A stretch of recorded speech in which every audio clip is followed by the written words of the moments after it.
Ma, hindi man kita laging nakakausap, pero alam kong pagod ka na.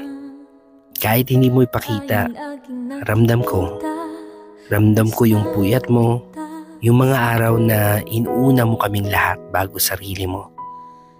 Ma, sorry ha. Sorry kung minsan ang dami kong reklamo, pero wala man lang akong thank you sa'yo.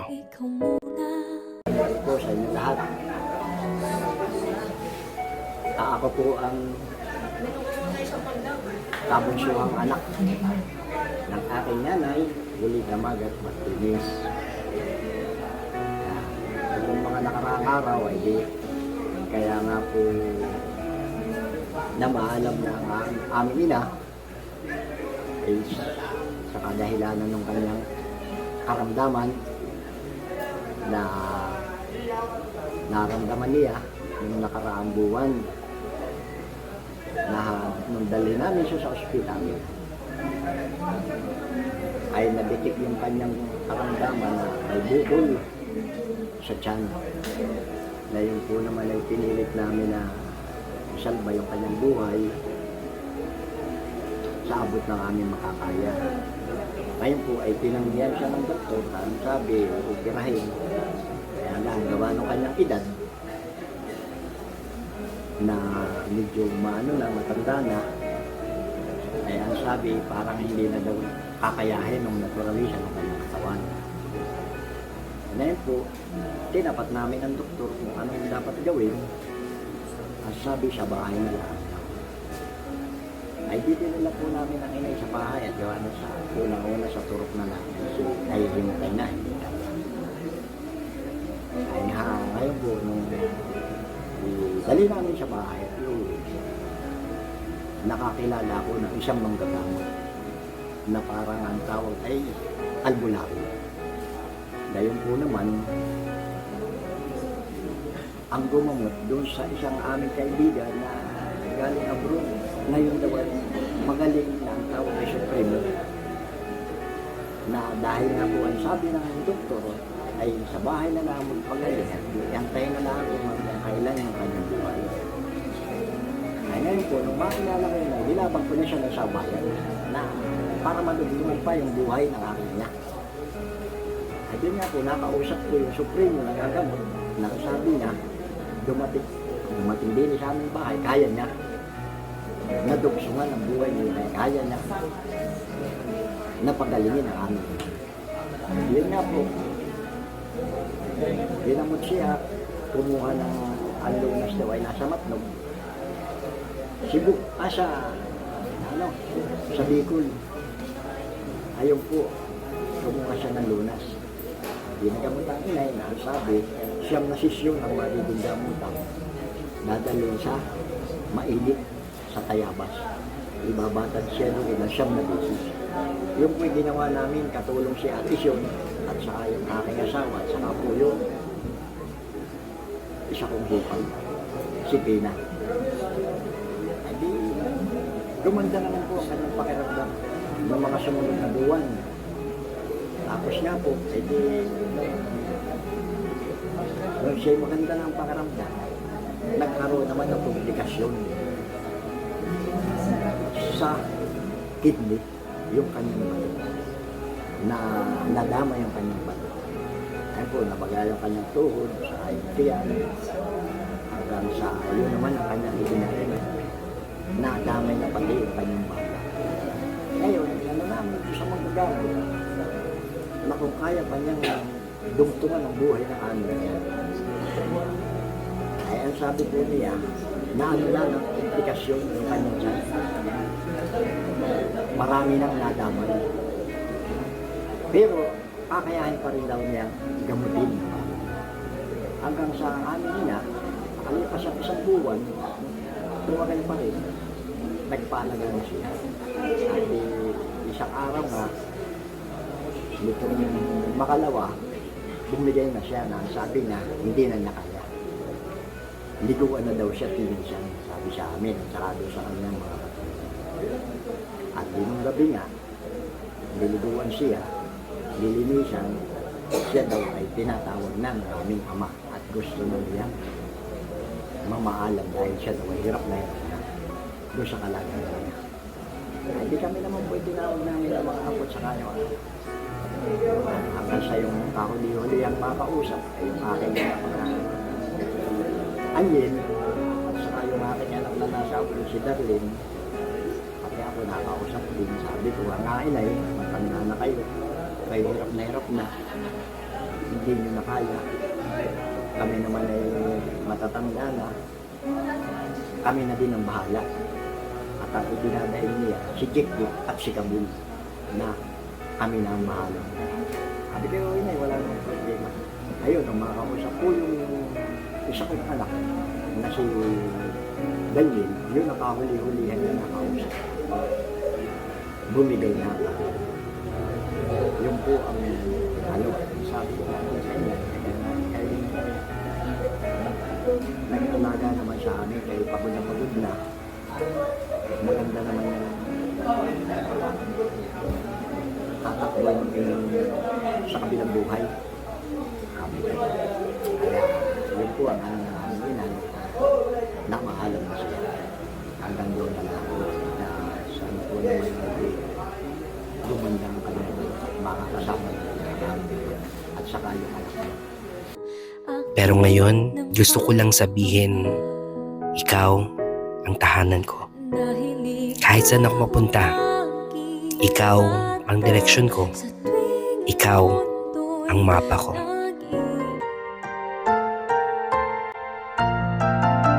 Ako na muna.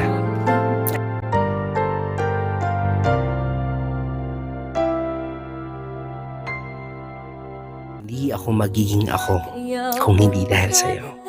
I love you.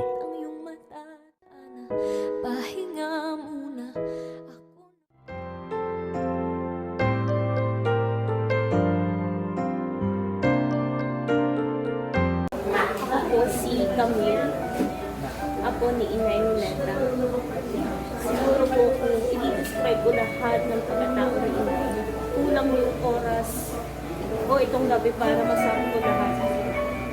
Unang-una po, si Inay po ay napakabait na lola sa amin. Ang dami niya naibahagi, oras, pagmamahal na hindi matatawaran. Sa pagkakataon ko nito ay talagang ang dami pong gustong sabihin na halos hindi sasapat talaga itong oras na ito. Pero si Inay po ay masayahin, mabait, sa mga, hindi lang sa mga apo sa kapitbahay, maalaga, hindi matatawaran yung kanyang kasipagan. Kahit hindi namin siya nakikita, pero ramdam mo yung presensya ni Inay lagi. Lalo na kapag may mga problema. Pero si Inay, hindi siya mabilis magalit. Siya yung tao na unawain ka muna, hindi ka na i-judge. Kung may nagawa kang kasalanan, magsasabihan ka niya. Lalo na kaming magkapatid ni Jericho na ulila na sa magulang. Hanggang lang po talagang hanggang doon na lang po talaga yung buhay. Pero I think hindi namin makakalimutan siguro. Ako po talaga ay mababaw ang luha. Pero ito kinakaya dahil pag umiyak na ako, baka hindi na ako makakasalita. Yung mga araw na may sakit si Inay, ako'y taos-puso na nagpapasalamat kasi yung sa mga araw na yun ay naalagaan namin si Inay. Natutunan ko na hindi ganun kadali mag-alaga, pero dahil mahal mo yung taong yun, gagawin mo lahat. Hindi ka maiilang kasi lola mo. Yun nga lang yung mga oras na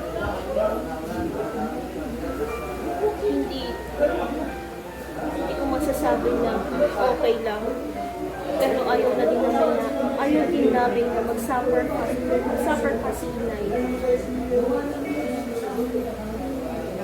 Yun nga, magkasama na sila ni Daddy, ni Itay, ni Mami, ito yung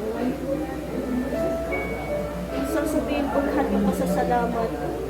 Siguro aabutin tayo hanggang bukas kasi mahal na mahal namin si inay. Hindi ko alam po talaga. Ayokong umiyak po talaga. Ayokong umiyak kasi hindi natin matatapos.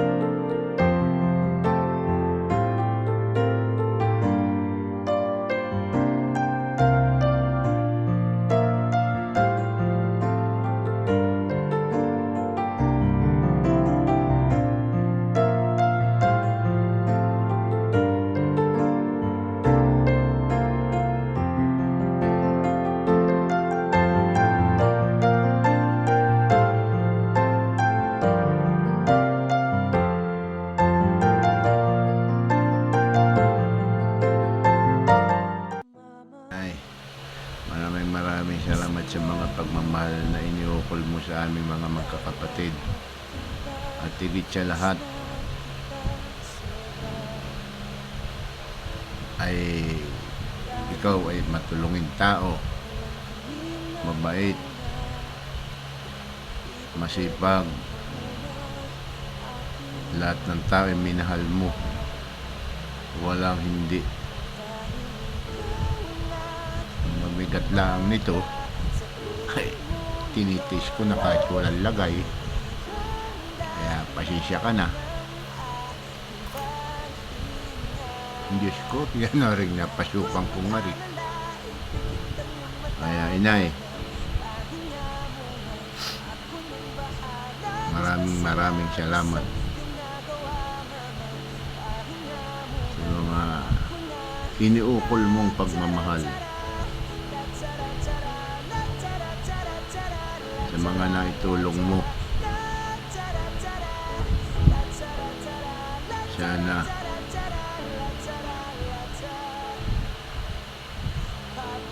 ay maging maligaya ka sa iyong pupuntahan. Hanggang doon na lang ako. At maraming salamat sa iyo, inay.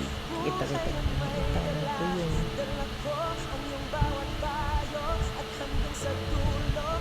Thank you. I love you, I love you, Inay. inay.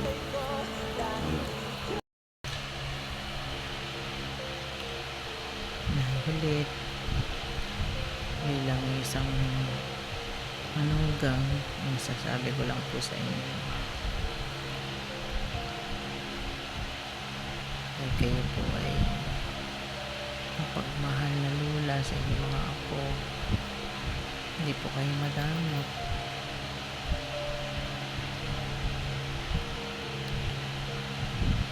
Salamat po sa magandang alaala sa ating pagsasama simula nung ako po ay inyong maging manugang sa hirap at sa ginhawa. Kayo po ay napakasipag, kaya po siguro kayo ay nagkasakit. Sa bagay na ganyan lang po ang buhay, una-unahan lang.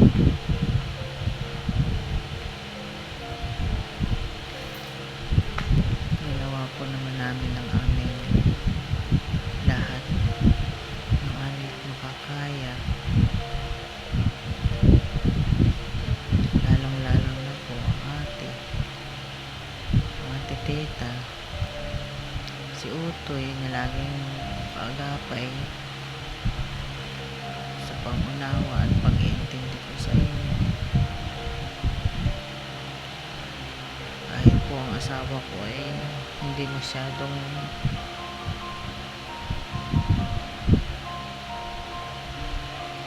hindi po siya showy, pero kayo naman po ay mahal na mahal gusto.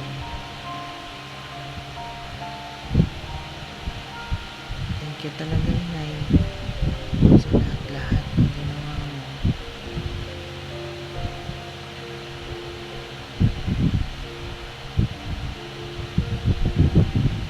Paalam, Inay.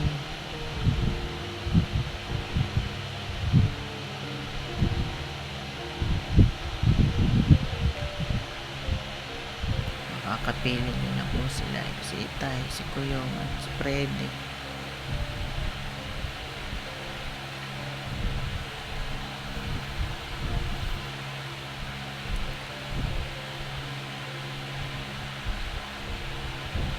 Thank you po sa lahat. Mamimiss ka po namin. Hindi ka po namin makakalimutan. Paalam po. Marami pong salamat, Nanay, dakila ka kanino man. Alay ko sa inyo ang aking buhay, at ito'y hindi mali.